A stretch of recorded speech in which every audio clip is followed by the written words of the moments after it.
বিগত ১৫ বছর দুর্দান্ত প্রতাপে ব্যস্ত সময় কাটানো আওয়ামী লীগের জাতীয় সব এমপি মন্ত্রীদের অনেকেই এখন কারাগারের চৌকোঠে বন্দী।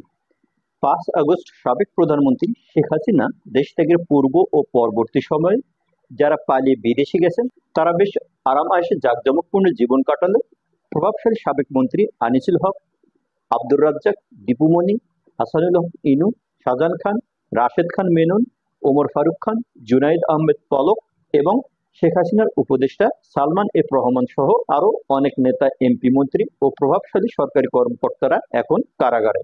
কিন্তু কারাগারে বন্দী থাকলেও অতীত দাপটের কারণে তারা কারাগারের নিয়ম শৃঙ্খলা মানতে নারাজ। উল্টো আরো এইসব প্রভাবশালী নেতা মন্ত্রীরা কারা অভ্যন্তরে অতীত প্রভাব প্রতিপত্তির দাপট দেখাতে মরিয়া। নিজেদের যৌথ সেলে কেউ কাউকে সহ্য করতে পারছেন না। আর তাদের সেই সব উৎপাতে কারা কর্তৃপক্ষ ও কারা কর্মীরা পড়েছেন চরম বিপাকে।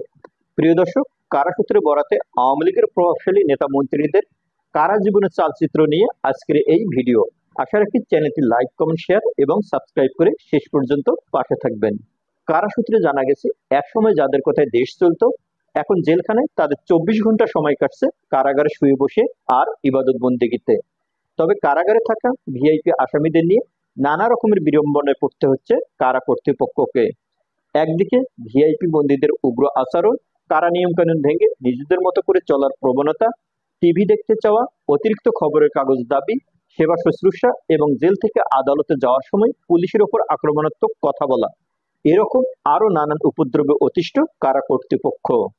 কারা সূত্রগুলো বলছে, কারাগারে যাওয়ার পর যৌথ একটি কক্ষে ছিলেন হাসিনার বেসামরিক ও শিল্প বাণিজ্য উপদেষ্টা সালমান এফ রহমান, সাবেক বাণিজ্য মন্ত্রী ওমর ফারুক খান এবং সাবেক খাদ্যমন্ত্রী আব্দুর রাজ্জাক। কিন্তু অপর দুজনের সঙ্গে সালমান এফ রহমানের বনিবনা হয়নি। সালমান এফ রহমান প্রায় ওই কক্ষে সেবকদের নিয়ে বিভিন্ন বিষয়ে চিল্লাপাল্লা করেন। সবকিছুতেই তার চাহিদা বেশি। তিনি যে এখন কারাগারে বন্দী আছেন সেটাই মানতে চান না সালমান এফ রহমান। সেলের ভেতর টিভি দেওয়ার কোনো নিয়ম না থাকলেও সালমান এফ রহমান কারা কর্তৃপক্ষের কাছে টিভি চেয়ে একটি আবেদন করেছিলেন, কিন্তু তার সেই আবেদন খারিজ করে দেয় কারা কর্তৃপক্ষ। এছাড়া নিয়ম ভেঙে ফোনে কথা বলতে গিয়েও ধরা পড়েন প্রভাবশালী এই নেতা, যা নিয়ে কারা অভ্যন্তরে ব্যাপক হইচই পড়ে যায়। সালমান এফ রহমানের উপদ্রবে অতিষ্ঠ হয়ে একসময় পৃথক সেলের দাবি তোলেন সাবেক মন্ত্রী আব্দুর রাজ্জাক ও ফারুক খান। দাবি মেনে শেষ পর্যন্ত কারা কর্তৃপক্ষ সালমান এফ রহমানকে অন্য একটি সেলে সরিয়ে দেন। রাজসাক্ষী হতে চাওয়া সাবেক আইজিপি ও জুলাই আগস্ট হত্যাকাণ্ডের অন্যতম মাস্টারমাইন্ড আব্দুল্লাহ আল মামুন এবং ঢাকা দক্ষিণ সিটি কর্পোরেশনের সাবেক মেয়র আতিকুল ইসলাম রয়েছেন পাশের একটি কক্ষে। আইজিপি মামুনকে তার স্ত্রী অনেকগুলো বই সরবরাহ করেছেন, যেগুলো পড়ে তার সময় কাটছে। তবে কারাগারে ভেঙে পড়েছেন সাবেক কৃষিমন্ত্রী আব্দুর রাজ্জাক। কারা সূত্র জানিয়েছে, প্রায় সময় বিষণ্ণ মনে সময় কাটান তিনি। এমনকি প্রায় একা একা বসে কান্না করেন আব্দুর রাজ্জাক। আরেক ভিআইপি বন্দী সাবেক নৌ পরিবহন মন্ত্রী শাহজাহান খানকে নিয়ে কারা কর্তৃপক্ষ ব্যাপক সংকটের মধ্যে রয়েছেন। কারাগার থেকে গাড়িতে ওঠা পর্যন্ত তিনি হ্যান্ডকাপ করতে চান না, পুলিশকে গালিগালাজ করেন। সবসময় প্রায় সবাইকেই তিনি রাজাকারের বাচ্চা বলে গালি দেন। জুলাই আন্দোলনে ইন্টারনেট বন্ধ করে দেওয়া মন্ত্রী জুনাইদ আহমেদ পলক কারাকক্ষে অধিকাংশ সময় কাটাচ্ছেন গান গেয়ে। তাছাড়া কারাগার থেকে আদালতে যাওয়ার সময় সাংবাদিকদের ক্যামেরার সামনে বিভিন্ন উক্তি করে ভাইরাল হওয়ার চেষ্টা করেন পলক। তার সঙ্গে একই ছেলে আছেন সাবেক মুক্তিযোদ্ধা প্রতিমন্ত্রী এবি তাজুল ইসলাম। কারা সূত্রগুলোর মতে, ভিআইপি বন্দীরা কারাগারে যাওয়ার পর প্রথম বেশ খোশমেজাজে থাকলেও দিন দিন তাদের বিষণ্ণতা বেড়েই চলছে। নাম প্রকাশে অনিচ্ছুক এক কারারক্ষী জানান, সাবেক আইনমন্ত্রী আনিসুল হক তাকে বলেছেন বেশি দিন তিনি কারাগারে থাকবেন না। ডক্টর ইউনূস সরকার আর বেশি দিন ক্ষমতায় থাকবেন না। এছাড়া সোশ্যাল মিডিয়া অ্যাক্টিভিস্ট এমপি ও সুপ্রিম কোর্টের আইনজীবী ব্যারিস্টার সুমন কারাগারে নিয়মিত নামাজ আদায় শুরু করেছেন এবং সাবেক এমপি হিসেবে ডিভিশনও পেয়েছেন ব্যারিস্টার সুমন। তার সঙ্গে একই ছেলে আছেন সাবেক খাদ্যমন্ত্রী সাধন চন্দ্র মজুমদার এবং শেখ হাসিনা মুখ্য সচিব ও জাতীয় রাজস্ব বোর্ডের সাবেক চেয়ারম্যান নজিবুর রহমান।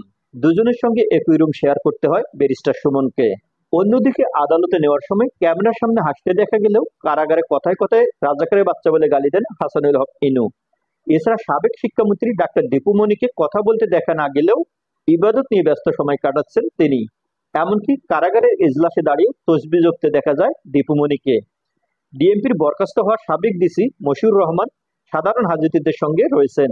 তিনি কারাগারে বোর্ড হাজতি কয়েদিদের ইংরেজি ক্লাস নিয়ে থাকেন। ডিভিশনপ্রাপ্ত বন্দীদের নিয়ম অনুযায়ী যেসব সেবা দেওয়ার নিয়ম রয়েছে, ভিআইপি বন্দীদের সেসব সেবা দেওয়া হচ্ছে বলে জানিয়েছেন কারা কর্তৃপক্ষ। কারা সূত্রগুলো জানিয়েছে ডিভিশনপ্রাপ্ত আসামিদের জন্য থাকে পৃথক পৃথক রুম, যেখানে বিছানা, কাঁথা, বালিশ, টেবিল চেয়ার ও ফ্যান ব্যবহার করার সুযোগ থাকে। পাশাপাশি ব্যক্তিগত টয়লেট ব্যবহারেরও সুবিধা পেয়ে থাকেন। প্রতিদিন 2টি পত্রিকা দেওয়া হয়। তাদের খাবারের তালিকায় সকালে থাকে রুটি, সবজি ও ডিম, দুপুরে ভাত, মাছ অথবা মাংস ও ডাল, এবং রাতে ভাত, মাছ ও সবজি দেওয়া হয়।